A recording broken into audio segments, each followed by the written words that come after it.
Welcome to the REI Agent, a holistic approach to life through real estate. I'm Mattias, an agent and investor. And I'm Erica, a licensed therapist. Join us as we interview guests that also strive to live bold and fulfilled lives through business and real estate investing. Tune in every week for interviews with real estate agents and investors. Ready to level up? Let's do it.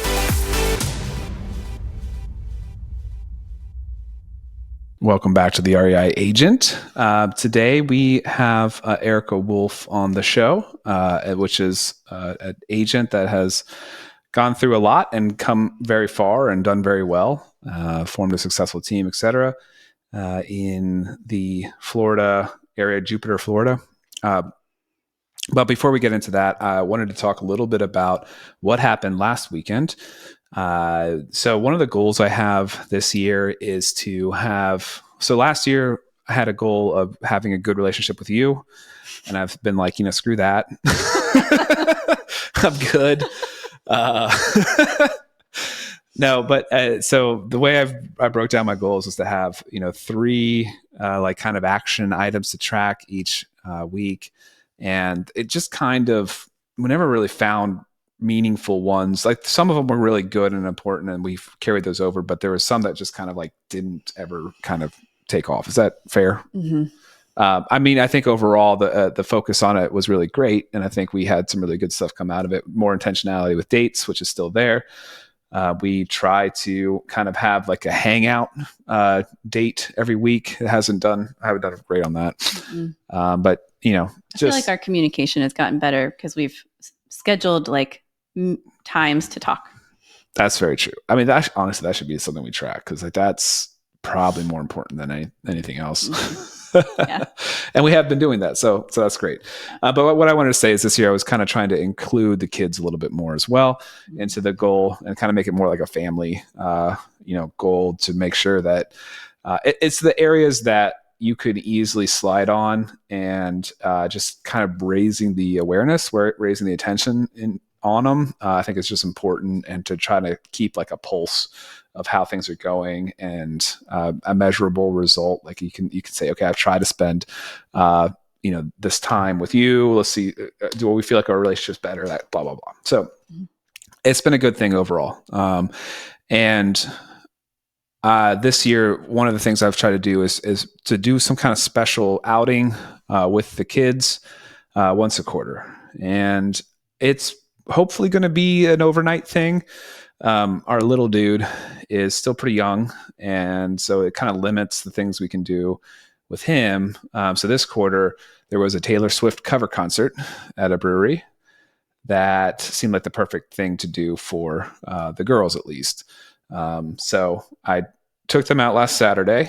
Erica stayed back with little dude. They got to dress up. You did their makeup. You did Isla's hair. She got her in some curls. You did the curling iron, right? Mm-hmm. Mm-hmm. And their red lipstick and their, what is that? The liner, the Taylor Swift eyeliner. And Azra wore an outfit from the Reputation. Mm-hmm. That's what she wore for the concert in the Reputation era. Is that accurate? Mm-hmm. I'm basically a Swifty now. You wore a Kelce shirt. I wore a Travis Kelce jersey. I borrowed one from a friend. And then Isla, she was going to also have a Taylor Swift outfit. One came in the mail and then it was too big. Mm-hmm. And then there wasn't time and there wasn't availability to get one her size. So we just, said, hey, we're going to take you to Target and do you can get a special outfit for the concert. And so she got this like really cute bluey dress that has a hood that has ears on it. And I think she calls it her Taylor Swift outfit now. It's so cute. But there was times throughout the night where I would just look over at Isla, who's 5, and just be like, wanting to bawl my eyes out because it's like this, she's still my little girl and like she's got makeup on and stuff. Like Azra's kind of graduated to almost a teenager now in my view, so it didn't quite like hit me the same. And there was this one point in later on in the concert, Isla's getting tired, and so what she does when she sleeps or when it's getting cozy is she rubs her hands on her sleeve, and so she always wants long sleeves. And then she sucks her thumb. But she the Bluey was a short sleeve dress. So it was a short sleeve shirt. So she had her arm in it, and she was like doing this with her short sleeve and sucking her thumb with her hair and curls and makeup. And I just like, oh my gosh, it's too much. But, but anyway, we had a lot of fun. There was, we at first the girls were a little bit, not eager to get up close, but then once we did, they had ear protection that made them feel a little better. They absolutely love being up close. There's, the exchanging of the wrist bands, or what are they called? They charms? Friendship bracelets. Yeah. Anyway. And then there's a bunch of little kids, little girls up front doing like the heart thing with their hands and like trying to get the singer to come and give them a heart. And so I at one point got Isla and I held her up to try to get her attention, and all the girls around, because she's small compared to everybody else, small to maybe other 5-year-olds as well, but she looked small, and so they were all like, Taylor, look over here. And so finally she got noticed and got a heart, got a friendship bracelet, and it was just fun. I have to say, anecdotally, when they started, and we walked up to the near the front of the stage, the singer Taylor was like eyeing me, and I was like, oh, hey, what's up? Thanks for noticing. And I was like, not sure what to take of it. She moved on. She was performing. But then a little bit later in the set, she announced that, her husband was playing guitar, in real life husband was playing guitar. And she said, aren't you getting a little hot? And he took off his shirt, and there was a Travis Kelce jersey on underneath. And it was like, oh, okay. You weren't just eyeing me up because I'm beautiful. Were you disappointed? At some point, at some level, you can just like, I still got it. Nope, I don't. Moving on. But I did get a nice picture of me holding up Isla to get the heart from some mothers behind me. They thought it was so sweet, and so I got that going for me at least. Yeah. What a good night for you. I want to go to more Taylor Swift cover shows. It's really great for my ego. But anyway, that's just kind of an update on, kind of how some of those goals, we've mentioned it before on the show, are going. I want to do, what do you think? Maybe one of those, is it Yogi Bear camps? Mm-hmm. We have one that's not too close. Oh, sorry, not too far away. Mm-hmm. That wouldn't be so disappointing maybe for you to miss out on. Part of the whole point is that it's just me, because they'll just latch on to Eric and it'd be good to bond with me a little bit as well. But yeah, maybe that would be a good next one. We can do an overnight camp. Yeah, that'd be great. Be warmer for sure.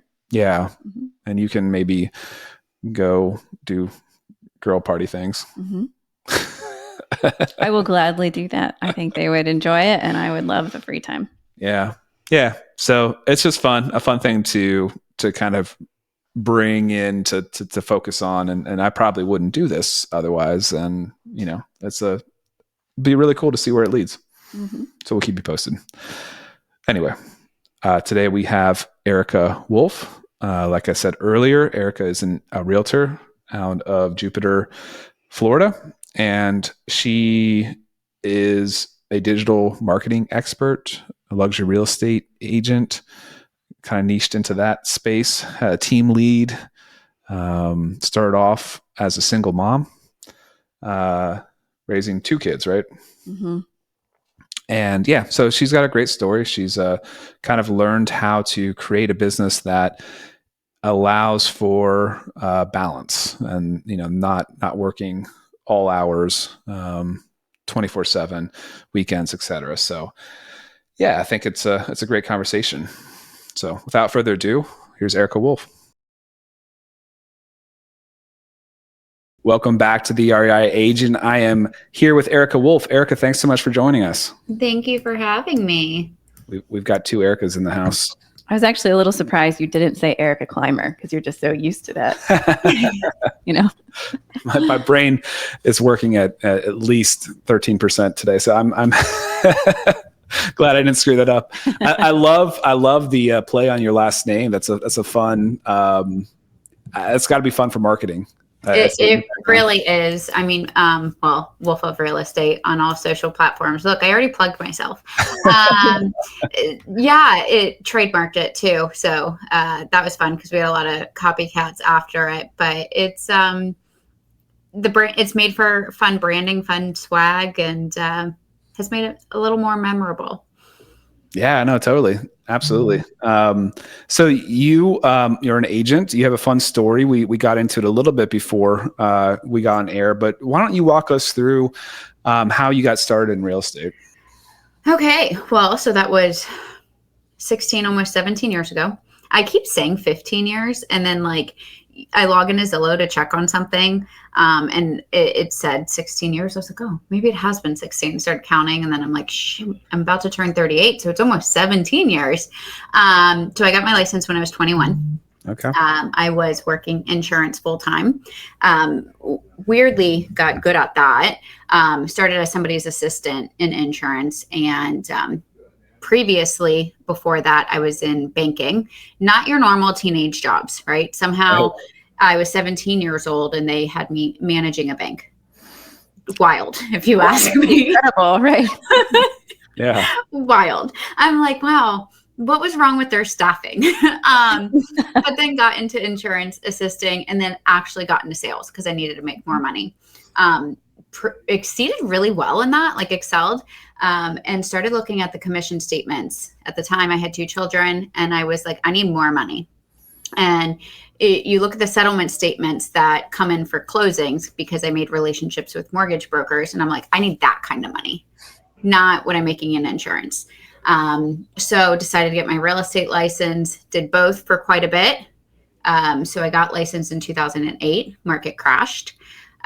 Only ever knew the crashed real estate life, but partnered with an attorney who handled short sales and foreclosures, 50% of every transaction.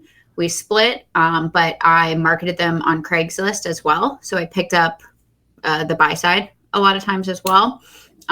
Met some investor clients who we started buying deals that weren't just the listings I was selling for this attorney, and formed a relationship where I was maybe selling them 15 to 20 homes a month. Canadian investor became kind of my mentor. I didn't know at the time he was my mentor. And I was like, I'm going to go off on my own, quit the insurance job. The guy who owned the insurance agency said, you'll never make it. It's too hard and cutthroat. And actually, just full circle, yesterday we closed on a $3 million house for that same Canadian investor who is my mentor. So, took it from there. And I would say around 2012 is really 2011, 2012, when I started utilizing social media, but didn't realize I was utilizing social media and tapped into my sphere, aside from just doing deals for this investor. The rest is history, basically. Yeah, that's awesome. Do you think that, do you almost thank your former boss for saying that? Did that fuel your fire? At the time, I didn't think of it. Now in hindsight, I look back, I was like, that was kind of rude. I don't necessarily think it fueled my fire just because I had to exceed. I had 2 children. I had nobody paying my bills. There wasn't an option of failure. And I will say I was raised, and I would say a well-to-do family. We spent our Christmases skiing, summers in the Bahamas. The Bahamas is really close to where I live, so it's not what you think. But when I got cut off for getting pregnant as a teenager, I knew I liked nice things. So I think it genuinely helped me to be like, well, I can't be a loser. I need to make money. And so I can give my kids that same lifestyle. So it was weirdly, that's where my motivation came from, but also didn't realize that until maybe about 5 years ago, that was my true why. Wow. When they cut you off, did they cut you off financially and emotionally? Did they just... they were never emotionally available. So that wasn't different, but the financial part of it was pretty hard. I grew up, had a credit card as a teenager that they paid. They never told me not to spend on it. So when they took that away, that was really hard. Yeah, I bet. Man, you had to, I'm just thinking, even down to your jobs as a 17-year-old, you really had to grow up fast. Yes. You were kind of forced out there, just pushed out the window in a sense. Yeah, it was disappointing and embarrassing to my family. But I stand firmly, and it was the best thing that ever happened to me. I was going to say, I'm sure when that happened, when you got cut off, that was probably really a hard blow to take, but is that something that you were thankful for then now, looking back?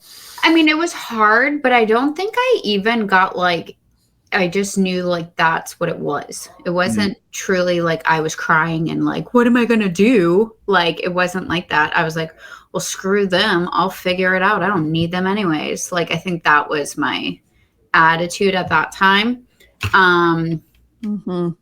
Anger can be a really nice fuel for change and action for sure. Yeah. So, I mean, it's pretty crazy. When you think of it, now I've really accomplished a lot in my career. And I still can tell you, I'm pretty sure my mom still isn't proud because I didn't do it the right way. And it's just, at this point, I'm like, well, there isn't anything I could do to make it. It's about me being proud, right? My team being proud, my kids being proud. Are we happy with where we are? So that's what I always tell people is be proud of yourself. You've come a long way. Yeah, no, absolutely. That's a really awesome story. So tell me a little bit more about the social media you got into, just happened to your sphere. And I imagine you then grew it a little bit further. Yeah. Well, really, I think because I was young, it was Jupiter is a small community. And the agents that are known have been here for a while, right? They didn't really take kindly to this young agent being in there. And I will say they weren't too nice. So started on Snapchat because it's only your friends that see it. And they have all the filters back then. I think they were the only platform that allowed you to use all these filters. And I was just making fun of the agents that were mean to me or making fun of the dinosaur things they said to me. I know this isn't nice, but this is the reality of it. I have grown since. But I remember one in particular, it was a carousel of homes, right? A broker's open. I'm sitting on the stairs in between. People are there. And I'm these 5 agents just came in and I used a different filter for each of them. Some a guy, some an old lady, whatever filters. Changed my tone and said the rude things or the weird things or the spacey things they each said to me. And everybody died laughing on Snapchat. They're like, this is hilarious. You need to post this on Facebook. I'm like, post it on Facebook? No, my family's there. There are other people on Facebook. Right. Snapchat's safe. And then I would do more of those. And finally, I got a lead on Snapchat through it. And I was like, all right, maybe I should start posting these on Facebook. Maybe I should. And so I started taking them and posting them to Facebook. And they were getting shared around the community. And I started getting more leads. I'm like, what the heck is going on? And then I started community groups locally, posting them there. And it all really organically happened. But when I started getting the leads from it, I went down the educational tunnel. So I've pretty much taken any digital sales funnels course that's out there. Every real estate course, a coach I've been through at that point, just to build the knowledge. But I started not in the real estate sector, but in the digital sales funnel sector, with trying to figure out how to get clients because I looked young. I sounded young. I was young. How do I get them to trust me? And through digital ads, you can run some funnels and be everywhere. And they're like, all right, maybe we should trust her. Maybe we should give her a shot. There's nobody else out there running ads on these homes. Right. What's an example of one of the things they said to you that you mimicked with filters? Was oh, is your mother the agent of this? I'd be like, nope, it's me. You'd be like, how old are you? Things like that. Or I wish I remembered all of them. That's okay. One was a lockbox. She stole a lockbox off the door and said she didn't, but like I knew she stole it. And so she's like, "Are you really calling the cops?" I was like, "Yeah, I want my lockbox back." And it was like a combo one, but like $20 is $20. Okay. This is when I'm like, need this money. And the officer came. So I impersonated the old lady and the officer, because I conveniently had this filter, and this really did happen. She took the lockbox off 3 hours before we funded. And I was like, "We haven't even funded yet. Like, you can't do this. He can't move in yet. I need my lockbox." Officer comes and she's swearing she doesn't have my lockbox. It's literally in her back seat. And the officer's like, "Ma'am, is that her lockbox?" And I look, "That's my lockbox. Give me my lockbox." So I got to recreate that in post, but I never tell their names. But Sure. It's funny when other agents will recognize like the home behind me or a setting, and they're like, "Wait, was it this person or was it so-and-so?" I'm like, "Yeah, it was."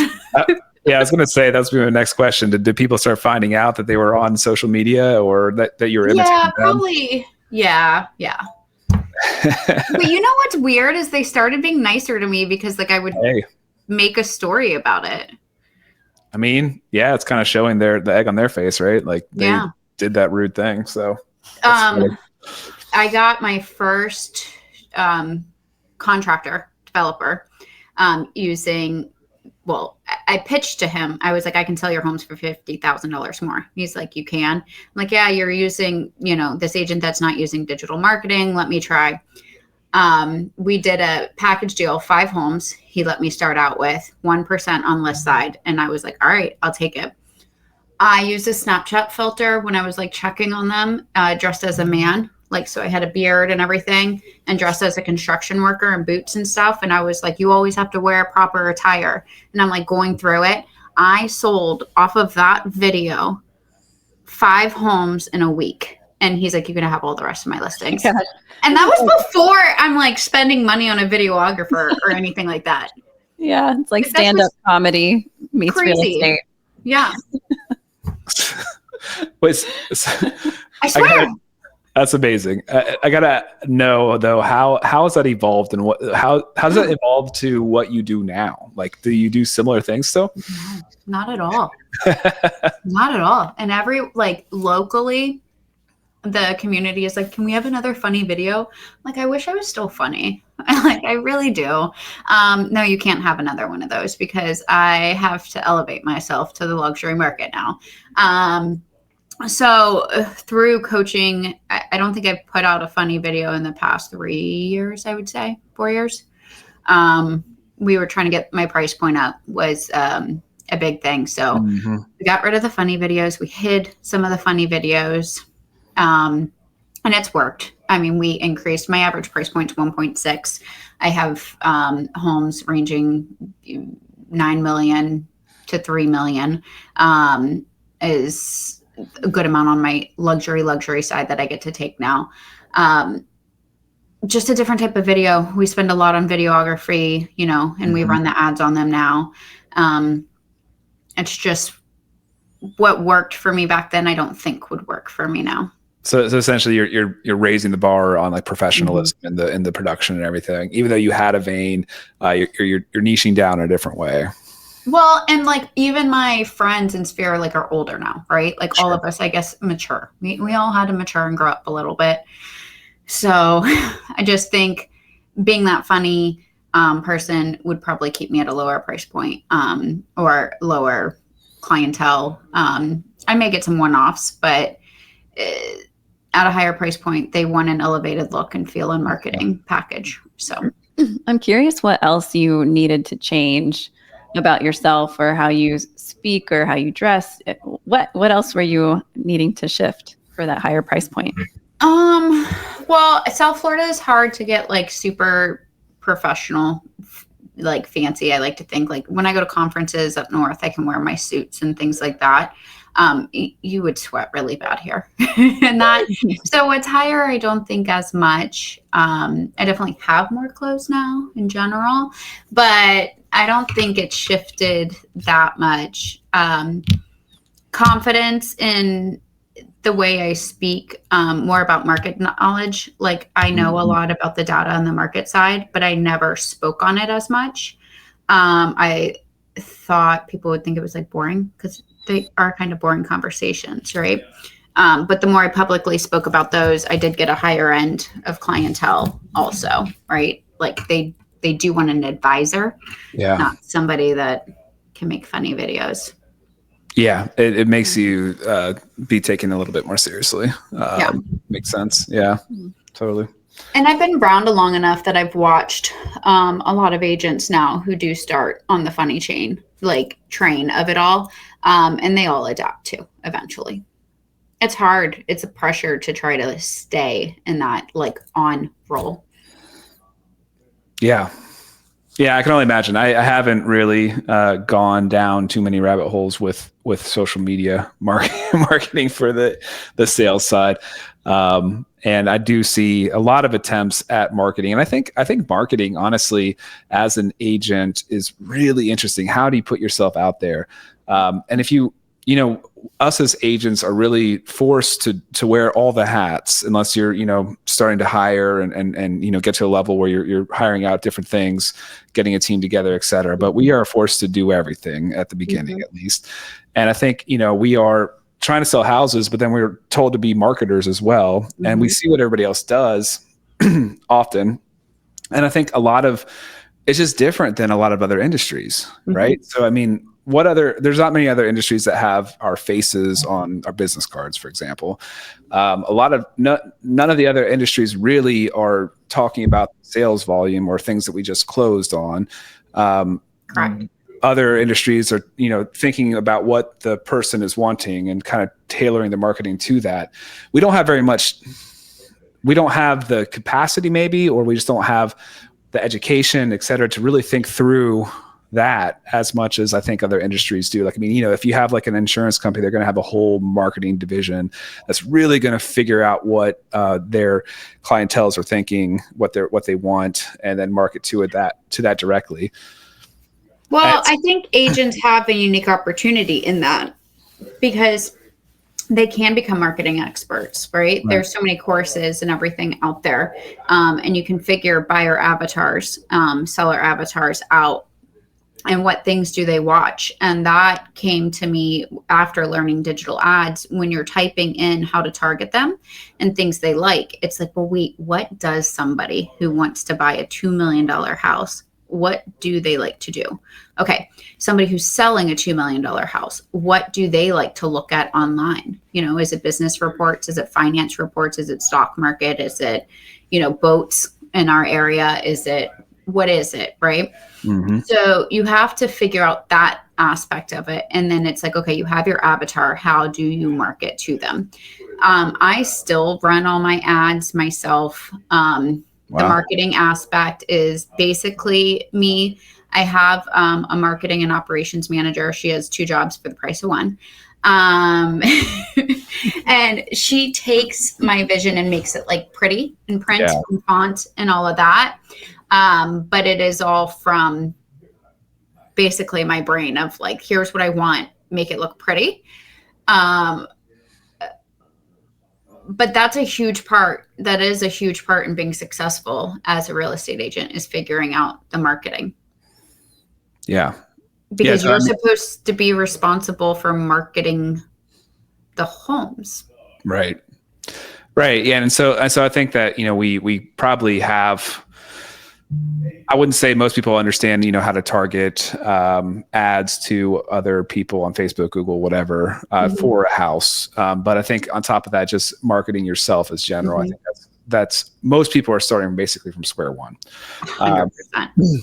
And yeah, so I mean, would you have any tips for people that maybe light bulbs might be going off in their head because they've just been sharing their, under contract and, just closed, and that's basically all they've been doing? Well, that's proof of concept, right? Proof of success work that you can do it. But nobody's entertained by that. You're not stopping the scroll. I always say to stop the scroll, and it can be a photo, right? It doesn't have to be video. Carousel posts right now, social media is loving. is what invokes emotion, happiness, sadness, wow, like anything that invokes a different emotion. Share it is typically how I go through it, whether it's in my stories or a post. You're going to get a lot farther that way. But the problem is when you do get a real estate license, I don't think they tell you marketing is a huge component of it. Right. And no matter what sector you want to go to, investing, luxury, first-time home buyers, only listings, being a buyer's agent, you have to learn how to market. And I always tell new agents, your first 3 years, you're paying for your education. Alongside that, while you're broke, you might as well watch YouTube and subscribe to all the blogs on marketing. And you can take really you don't have to do real estate marketing. You can look into real estate marketing, but really learn about marketing. Great advice. Great advice. Yeah. I mean, Facebook, here's what's crazy. I have a digital ads course because everybody wants to know the systematic way that I do it. And it's inexpensive. It's $2.99 just to show you, just because it's my number one question asked. People want to know how you do it. But what's wild to me is Facebook has a help section that 100% shows you how to run ads. I mean, but the thing is, I paid somebody, gosh, back in 2011, I think I paid him 10 grand to teach me the digital funnel process, right? Because you want to know the way they do it, right? But so much of this stuff is free. You just have to invest your time. And you either have more time or you either have more money. It's one or the other. Like you're either, when you have more money, you're paying for your time back, you know? So you just have to lean into what you have more of. And it's pretty amazing if you educate yourself what can happen. Yeah. Yeah. I wanted to ask you, kind of going back to having young kids. Excuse me. I would imagine we have 3 young kids. Okay. Our life is very chaotic and fast paced, and sometimes, a lot of times, feels really hard. Yeah. And there's 2 of us. And so I'm just curious if there was a point in time where you felt like you finally got into a rhythm with your career, your kids, your life. Was there a time where you finally felt like you hit your stride? Yeah, probably 2 years ago when I got divorced, and my oldest is about to move out. My son's at UF now in college. I really feel like I have things under control now. I know that's not the answer, but like, I mean, Lord, I used to work 90, 110 hour weeks. Like, that's just the reality of it. Like, I was a one-man show until now almost 7 years ago. I was doing it all the hats, right? Now, I was also the sole provider of my family, so that comes in with it. But if you're not the sole provider and you can afford an assistant, I highly recommend getting an assistant as soon as you can afford it. Like, don't go and increase your lifestyle. Right? Give that money, because it'll be amazing to have a work balanced life. And in my team, that's what I strive hard to do. All of my girls are mothers and have younger ones. And I really do pride myself on the fact that most evenings they don't work and most weekends they don't work. Now, not every, right? But we're 85% listings on our team. Sure. So that helps us on the weekend thing. And we'll take shifts. We put it in, we have a team calendar, who has off this weekend, you know, like, and it's multiple times. And everyone, because we work so well and cohesively together, if somebody's like, well, screw it, I have a showing Saturday and Sunday, I'll work all weekend. That's typically the attitude they have. And then the next weekend, they're like, I'm definitely taking next weekend off. Right. So, cool. What I have now, I wish I would have had for myself, you know, and I think that's why I focused on running the team in the way that I do. But yeah, no, I don't think there's anything called true balance with that, where you guys are out with the young kids. Like, it's just trying to make them all go nicely together. Embracing the chaos as best as you can. Yeah. Erica, when did you start forming your team? So 6 years ago, I would say my first hire was almost 7 years ago. And then after that, we got a transaction coordinator when it was 2 of us. So then there was 3 of us. And then we got Alex, which I don't know what her position was at that time. It was whatever. We gave her everything and anything. So she's our marketing and operations now because she really helped grow. And then all the other agents came afterwards. My newest agent has been with us for 2 years, and I'm not taking on any new agents. We all work really well together. All of them make what they want to make. So I'm not trying to grow some, mega team here. Right. I love the culture, and yeah. What's important? I think at the end of the day, what is the point, right? And that makes a lot of sense that you've been able to achieve this life balance by not having to work weekends and evenings all the time. So that's beautiful. When you say you are 85% listings, are you referring out buyers to other people? No, it's just where we've come along, and it's crazy because when I started, it was all buying, right? Aside from when I was working for that attorney, I really was all buyers because my sphere is going to be buyers too, just because of what my age was at that time. And I worked really hard to switch to listings. Yeah. So through the digital marketing as well as print marketing. So I do both and they go hand in hand. We really were able to farm properly and stay that way. Oh, that's cool. That's awesome. So then I guess the other 15% would be the people that are selling and wanting to buy something different. Is that typically? Yeah. Yeah. And I mean, sometimes I think about it, especially how it was over the past year. I was like, maybe I should just put out some commercials speaking to buyers because we have all these listings that started sitting longer. And I'm like, well, that sucks because we have a lot of money invested in all of these homes and they're not moving because buyers aren't coming. As we shifted more from a seller's market to a neutral market that we're in now, my messaging is pretty clear in talking to sellers. And our commercials that are on YouTube and on Facebook are speaking to sellers, right? Obviously, when we're promoting our listings, we're trying to get buyers that, to sell it, but we're not making buyer-centric commercials, or my messaging isn't directed to buyers. Yeah, no, that makes sense. I think that sometimes there's ways to also kind of leverage listings to try to attract more buyers if you have that in your team to filter down or whatever. Certainly something that I'm considering to do. Yeah, and when I think when you talk, we do a lot of business planning every year, and we do vision boards, and the vision boards are literally up in my kitchen that you can see through this window. I see every girl's vision board. Nice. Really, none of them are like, I want to work every night and every weekend. Sure. Exactly. None of them scream that to me, and that's where buyers are. Like, of course, we'll take them, right? My first agent, she is working with 2 separate buyers right now.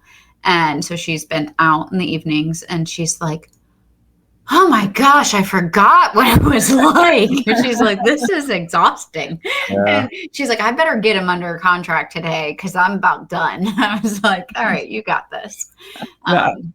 And I love that you've clearly, everybody has like an intentional kind of plan for the year every year, and that they have like goals that they're trying to hit, and you're working to help them hit that. So that it's not just the money goal, which is a part of the goal, I'm sure, but it's also, a lifestyle goal. So that's really cool. Well, one of them, my showing assistant, she does both. Her vision board has a lot of weddings and babies all over it. I'm like, she's quitting. She's 100% quitting this year. Like, this is all I get from this. Stay-at-home mom is written all over that vision board. I was like, can you just please give me like 2 months notice, Gracie? And she laughed. She's like, I'm not. I'm like, I don't know. That board. What's on your board for this year? 100 million. Last year had a lot of Taylor Swift, not this year because she's not on tour anymore. Nice. Luxury homes, a lot of boating, networks because I want to grow my agent network, beaches, Mm-hmm. and skiing. And the boating and beaches and skiing, these are like you doing these things? Yeah. Oh, that sounds lovely. Did you make it to a couple Taylor Swift concerts? Oh, yeah, I did. I went to Europe. I was a groupie. Which one in Europe? Lyon, outside of Paris. Okay. Oh, wow. Oh, our girls would be so jealous. Yeah, I mean, I put her up there 3 times. I didn't know I would see her 3 times. I did it for like different aspects. I just liked the pictures of my last year's vision board, but hey, it came to fruition. Wow. I took our girls to a Taylor Swift cover show at a local brewery last weekend, and that's as close as we've gotten, but it was a lot of fun. And a lot of the kids there thought it was Taylor, right? They were. Watch the movie. The movie's so good of her tour. I literally just put it on around my house. They have it memorized. Yeah. They have Taylor Swift books. They have all the. Actually, we're in like our studio downstairs in our house right now, and in the closet there's a line of Taylor Swift outfits. Because they come down here and they do the show, and they come on the microphone and they sing, and then they do an outfit change and come back. Perfect. Yeah, we went through the Eras tour. I was playing guitar with them singing, and we had music playing as well. But yeah, it was a fun bonding experience. It was very interesting. They were really good. The band was really good. Yeah. Erica, where do you feel like you are just right now in the season you're in with your balance? How balanced do you feel? Really good, honestly. That's why I said earlier, the most balanced I've ever felt. A lot of it got to being with figuring out what I like, and more importantly, what I don't like, and speaking up when I don't like something, and figuring out a really good routine that works for me. Picked up Pilates last year, pretty obsessed with it. Nice. Go like 4 times a week. I think when you have younger kids, right, you're trying to have a career, you don't take care of yourself. So I think for the first time last year, I really started prioritizing myself, being a little more selfish. So it's working out so far. I love it. I mean, this is the stuff that we try to preach, that, there's a lot of traps you can fall into with real estate. I think there's a lot of scarcity mindset that happens with real estate. And so I think you're a really good example of how you can kind of graduate past that. You can find kind of a vein and run with it, get what you need out of real estate. And then also, take care of yourself, because, we don't want to be, you don't want to be the, 85-year-old agent in the office still working because they have to, No. or the one, and then ends up dying on the job, basically, right? Like, I mean, there's more to life than working. I think also, there's other people that don't quit because they just like what they do, and that's certainly valid as well. But not needing to work, at some point is great. I think that, having the other important things in your life as well, like time for Pilates, that kind of stuff, is also, taking care of yourself, your physical self, your emotional self. All that is very important. So good work. Thank you. Thank you. I have to ask, unless were you going to say something? If you have a favorite book that you would recommend, something that might be fundamental for people to read, or just one that you currently really enjoy. So huge Simon Sinek fan. Oh, okay. So yeah, Start With Why is a good one. Right now I'm also reading Unreasonable Hospitality. That's the book name, right? Because I don't want to add any new systems or processes or anything to my team. But I'm wondering how we shift some of the things. And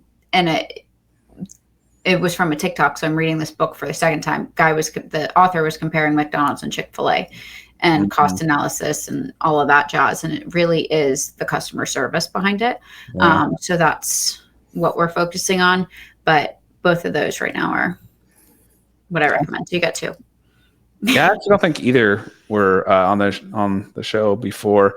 I'm familiar with Simon's book. Yeah.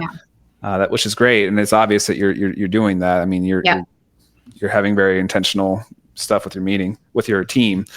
So that's awesome. And the other one, yeah, I mean, that is definitely like, I think there's a lot of different ways, a lot of different avatars you can, or ways you can operate your business, right? You can have like kind of, what's the word I'm looking for? Like you can be like Disney where it's all about the experience. And that's kind of what you're talking about a little bit, right? And so that's great. I love it. If people are interested in your digital marketing course and or just to follow you, what's the best place to find you? So Wolfe for Real Estate on all platforms, Wolfe with an E. And then my course is under Wolfe Core. So it's Wolfe Co. RE is the name. It was available. So we took it. It works. Awesome. Yeah, no, definitely people check her out. Erica, thanks so much for being on the Thank REI you for Agent. having me. It was so fun talking. Thanks for listening to the REI Agent. If you enjoyed this episode, hit subscribe to catch new shows every week. Visit reiagent.com for more content. Until next time, keep building the life you want. All content in the show is not investment advice or mental health therapy. It is intended for entertainment purposes only.